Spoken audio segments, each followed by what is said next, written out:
And at the end of the day, we all just want to be stronger versions of ourselves, performing to the best of our ability in the world around us. And I hope that these suggestions will help you do that.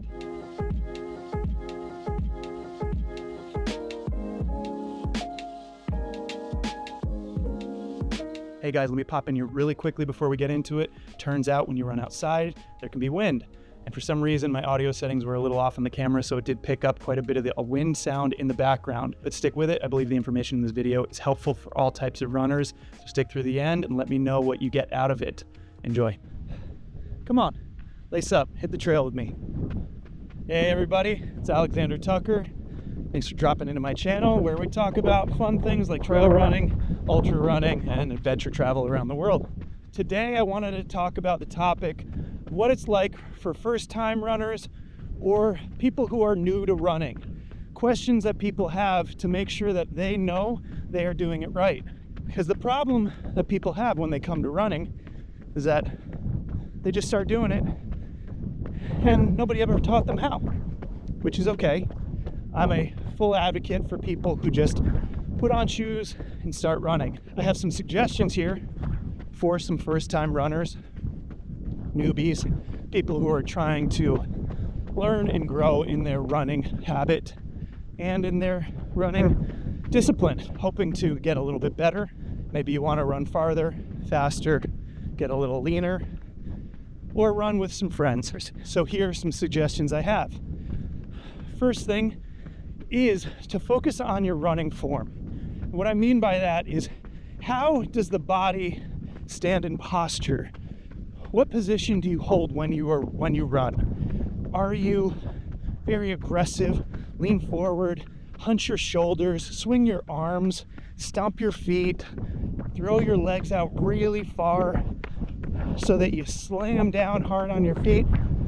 What we want to do as runners is keep it as light and low impact as possible so that we protect both our joints and our muscular system, while also giving us a nice efficiency in our energy to go farther, longer. So when we are light on our bodies, we get to conserve that energy and let our body's momentum carry our energy to move forward. But the question is, how do we do that? So I'll probably make a future video for proper running form. You can Google all sorts of resources out there for people that are trying to improve their stature, improve their overall running fitness form. So simply, we want to stay as light and low impact as possible. A good way to do that is just take your shoes off, get in the grass, and go tippy toes. Just try running around in the park and see what it feels like for your fingers, your toes, your toe fingers, the balls of your feet, your heels. What is it like for your body to feel the ground beneath its feet and the impact that it takes for your body to hit the ground? Now, I'm not suggesting fully run barefoot. I'm just suggesting that the idea of low impact running can come from how your feet feel when you are more in tuned to the ground. Next thing is just shorten your gait. The gait is the distance between your steps in your running form, and a good way to do that is just cut it in half. That way, you're not taking too long of strides, overextending, and getting high impact on your heels, which is going to send shudders and impact to your knees, your waist, your hips, and your lower back. And then after that, you just want to straighten your posture. Straighten up, keep your shoulders back, keep your arms light as you swing. And that's the basics of good running posture. There's a whole other variety of things.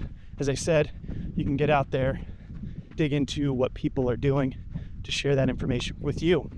And I will make a future video, hopefully, might find some help with that too.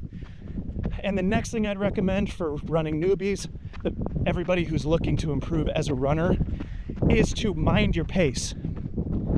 One of the biggest things that is going to stop people in their running tracks early on is running either too fast for their slow runs or too slow for their fast runs. So when people are starting out, they have this idea of what running is when they're a kid, which is a lot more like sprinting in gym class. But that is not helpful when you're trying to build overall fitness and cardio for the average person just beginning out. So, got some cyclists out here on the trail. The average person is most often starting out running too fast. So I would suggest, if you are just beginning and you're feeling incredibly winded, you feel like your pulse is riding its threshold all the time, then just dial it back. So when we're talking about slow beginnings, just starting out slow enough where you can have a conversation. Not everybody can do that beginning, but that's about where you want to begin. Nice and slow and evenly paced.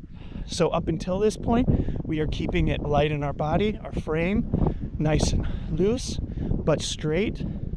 And we're dialing back the exertion to be able to efficiently maintain our energy long term. Take your headphones out. Don't run with music or podcasts or whatever you're listening to, and instead listen to your breath and feel a pulse. If you feel like you are right on the edge of too much, then you can dial it back a little bit.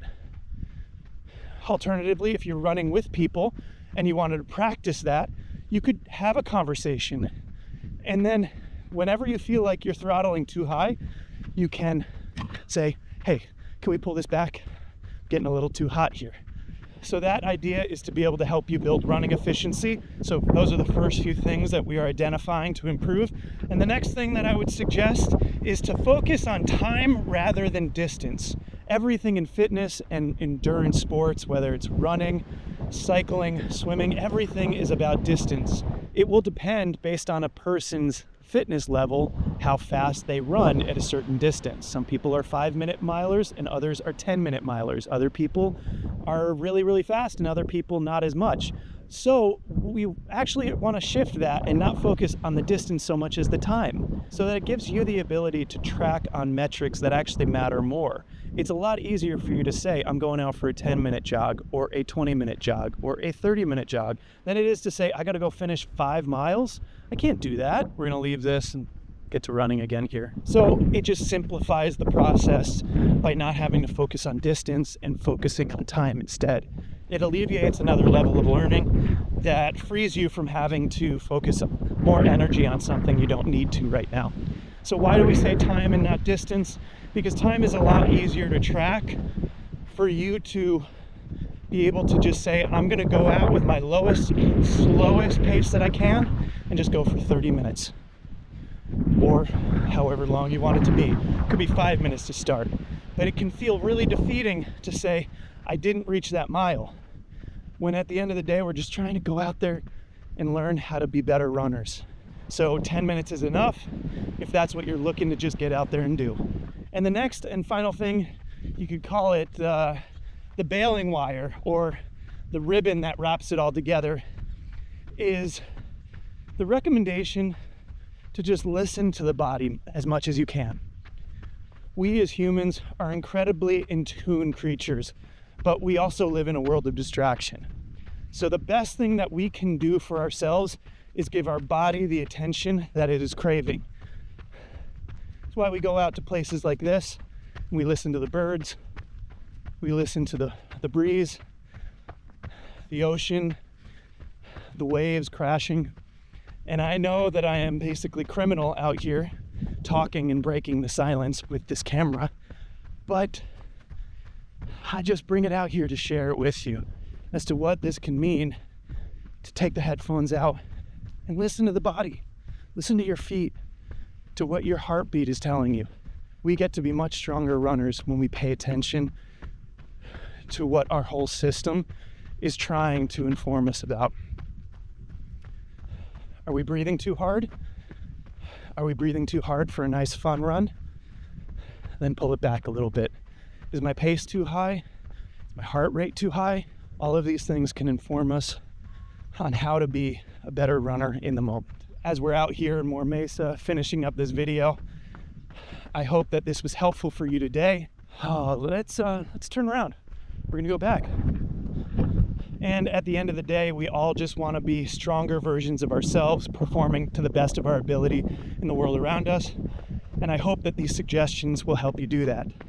So before I go and finish up my run out here, if you liked this and found it helpful, give it a thumbs up, tap subscribe to follow for more videos like it.